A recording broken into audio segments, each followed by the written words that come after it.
Hello. I can thank my father for bringing a newspaper article to my attention today. It's an article in the Reading Eagle by one Richard Cohen. And the title is Song About Kent State Killings Offers Lessons for Our Time. Here's the article. You can see that. And I'll show you a picture of Richard. He's right there. That's Richard. That's his article.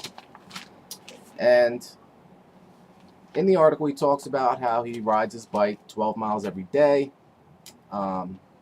He's learned how to use his iPhone so that he can set up his own radio station to play folk rock songs. He said over the last several weeks it's been playing the same song over and over again. It's Ohio by Neil Young. And the song Ohio has been around for 40 years, says Richard, and I have heard it over and over again. It's about the 1970 killings of 4 students at Kent University during a demonstration against the Vietnam War. The killers were equally young men, says Richard, of the Ohio State National Guard. I was in the National Guard myself once, so how did this happen? The song goes, this summer I hear the drumming for dead in Ohio. 10 soldiers and Nixon coming, we're finally on our own. This summer I hear the drumming for dead in Ohio.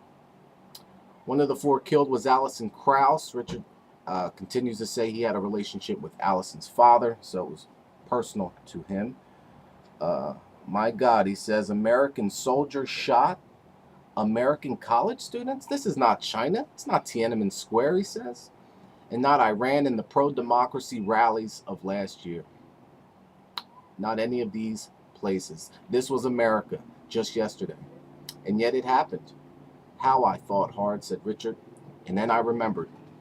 Bullets had killed those kids, sure, but they were fired in a way from the mouths of politicians. And he reflects on Ohio Governor James Rhodes demonizing the war protesters. They are worse than the brown shirts and communist element. We will use whatever force necessary to drive them out of Kent. Now he's talking about American citizens, students in college. This was the language of that time, says Richard, and now it is the language of our time. So Richard is bringing the past into the forefront, saying, hey, this is the language they were using then.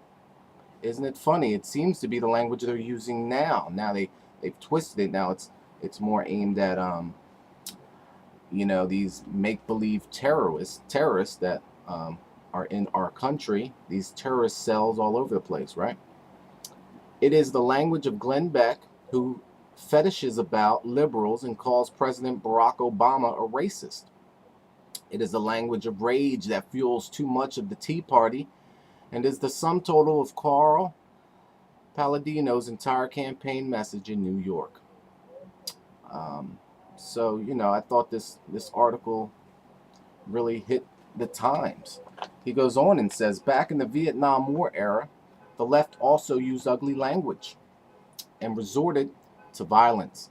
But the right, as it is, won't strip the anti-war movement of its citizenship. It turned dissent into treason, which in a way was the worst treason of all. It made dissidents, into the storied other who had nothing in common with the rest of us. They were not opponents, they were the enemy. Fire. I mean, what he's saying is the same thing I've seen at 9/11 rallies where, we're protesting what happened on 9/11, 2001, with the bringing down of the World Trade Centers. And you can see this on the internet, YouTube it. It's it happened in Pittsburgh last year when they rallied up against what was it, the World Trade Organization, I believe, where they were coming in. Soldiers were coming in against the American people, and it was peaceful protesting, until the soldiers got there with stun guns and everything else, and completely scaring the hell out of these people. And this is why we need to get out. We need to see this. The news isn't covering this. It's like on the back pages of the newspaper, but it's going on And it's good to see that Richard Cohen is seeing that. He goes on my bike, I recalled those days and wondered if they have returned. Sticks and stones may break my bones, but words that sing songs, rebuttal notwithstanding, can kill. You see what he said? Words can kill. We lose presidents and civil rights leaders to words. Homosexuals and immigrants and abortion providers too. President Richard Nixon is named in the song because he was in the Oval Office at the time and because his words were ugly. He was enthralled by toughness and violence. I hear the song clearer now than I ever did, says Richard. It is a distant sound from our not so distant past, but a clear warning about our future. 4 dead in Ohio. Not just a song, but a lesson. So thank you, Richard, for sharing that with us. And if you're not already aware, I just want to lay a few extra points on you. Now, will American soldiers shoot American citizens? That's the common question. It happened then. It could happen today. But not only that. See, America, our government learns from its mistakes. Vietnam War, we were protesting what? Protesting a lot of things. But mainly, we were protesting the draft. We were protesting dead Vietnamese as well and dead American soldiers. But, the draft is really what drove us into the streets to protest. So what happens? Our government learned from that. There hasn't been a draft since. So now they convince the young and poor to join the military to get some help with their education later in life to help them get somewhere in life. So they've used that angle instead of the draft. I mean, our government's not stupid. These aren't stupid people. Okay, they think we're the stupid people and that we can't see through this bull, but we can. And I'm gonna help you today see through some of that.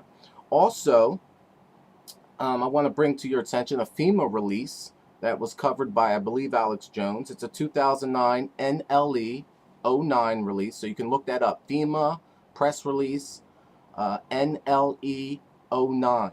Okay, broad regional participation of state, tribal, local, and private sector is anticipated. This year, the U.S. welcomes the participation of Australia, Canada, Mexico, and the U.K. In NLE 09, basically on how to take on terrorists in the U.S. and how to surveil the American people.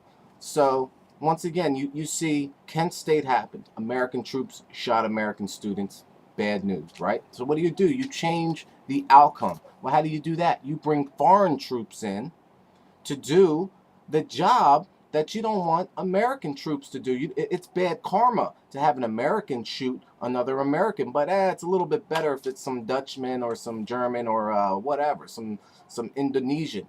Okay, so this is the mentality of our government. Okay, this is how they hide their tracks and try to make it look like it was just another accident, But this is real. And if you look into Urban Warrior,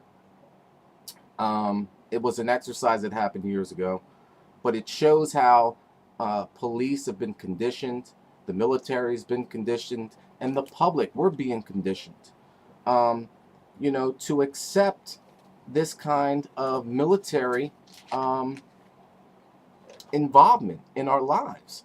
I mean, Homeland Security, from what I hear, they got AK-47s down there on American citizens just driving their car from one state to the next.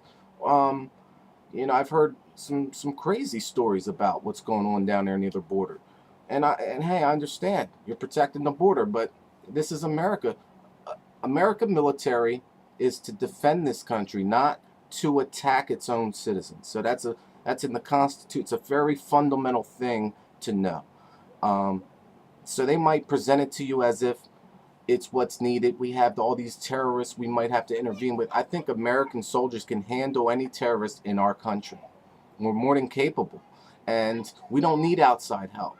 We don't need it. It's unconstitutional for one. Okay, but Barack Obama, George Bush, Bill Clinton, they didn't see it that way. All right?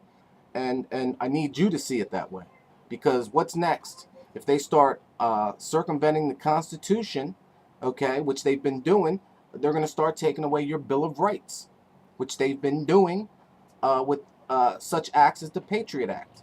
So this is just information for you. Open your eyes. As Richard Cohen said, you know, this isn't the 1970s. This isn't China and Tiananmen Square. You know, this is America. Yeah, this is America. And if you don't wake up, okay, then it's going to be your America. Thanks for listening.